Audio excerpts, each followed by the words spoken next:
What is the square root of 4? Most of us can easily determine that.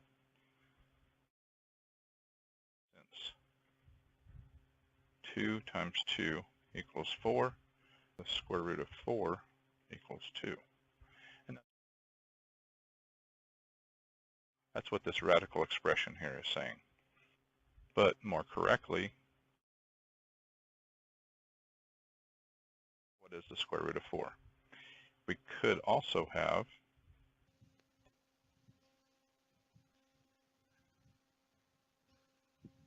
what is the cubed root of 8?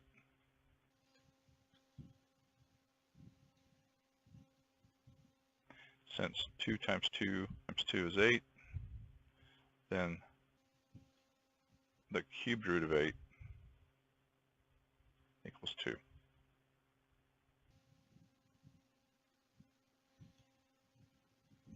This is a radical expression, and so is 4 to the 1/2 power. Both of these are radical expressions, and both of these are equal. And what this is saying now is the root number is the denominator in the exponent. The numerator is how many times this value is the exponent of this value. So when we write square root of 4, it's implied, if there's no number here, it's implied that it's a square root, that's 2, and it's implied that the number in here has a 1 exponent.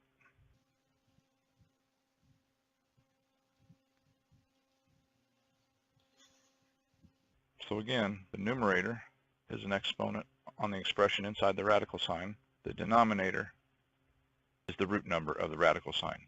Another way to write this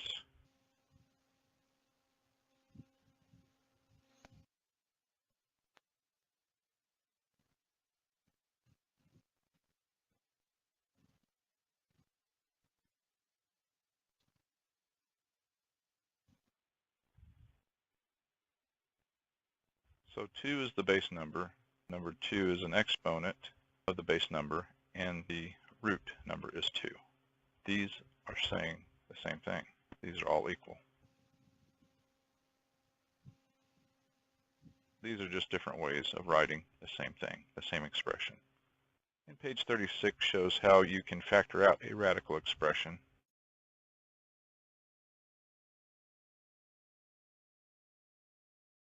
One of the properties of radical expressions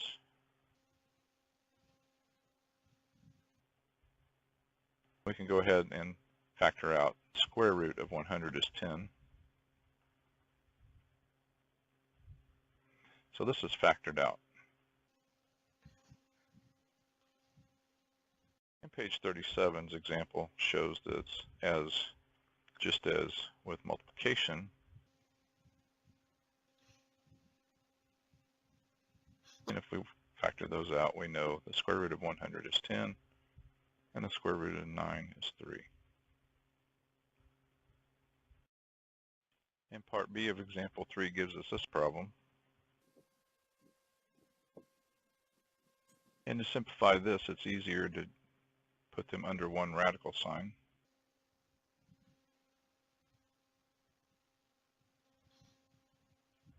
Of course, one of the x's cancel.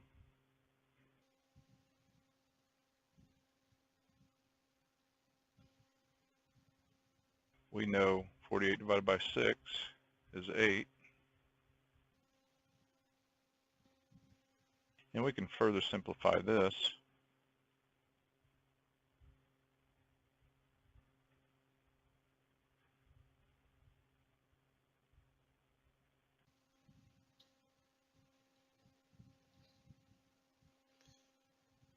We know this goes to 2. We know this goes to x. So therefore the answer is 2x square root of 2. And example 4 on page 37 shows one of the properties of radical signs is you can add like radical signs.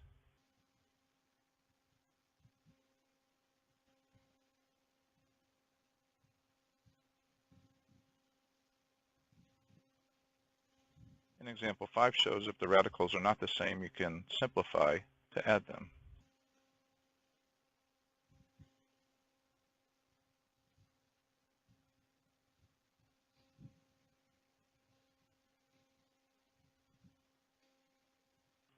We know that goes to 2, so we can rewrite this as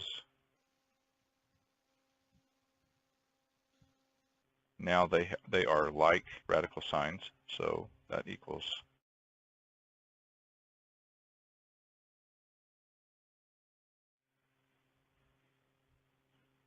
And the textbook has a section called Rationalizing Denominators, and basically it's removing the radical sign from the denominator.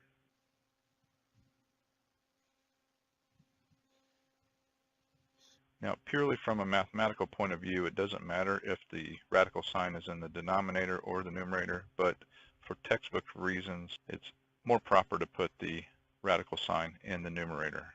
So the first thing to do is just multiply it times 1, or called this is equivalent to 1. And now we multiply through. We don't want to cancel, we multiply through.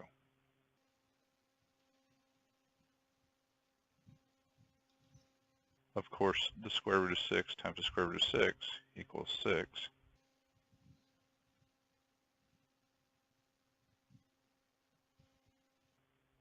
Rewriting that so I have more room.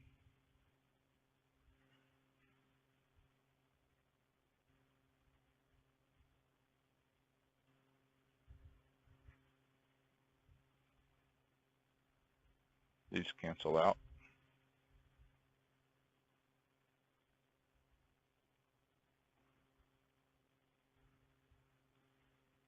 So we get, or according to the text, another way to write it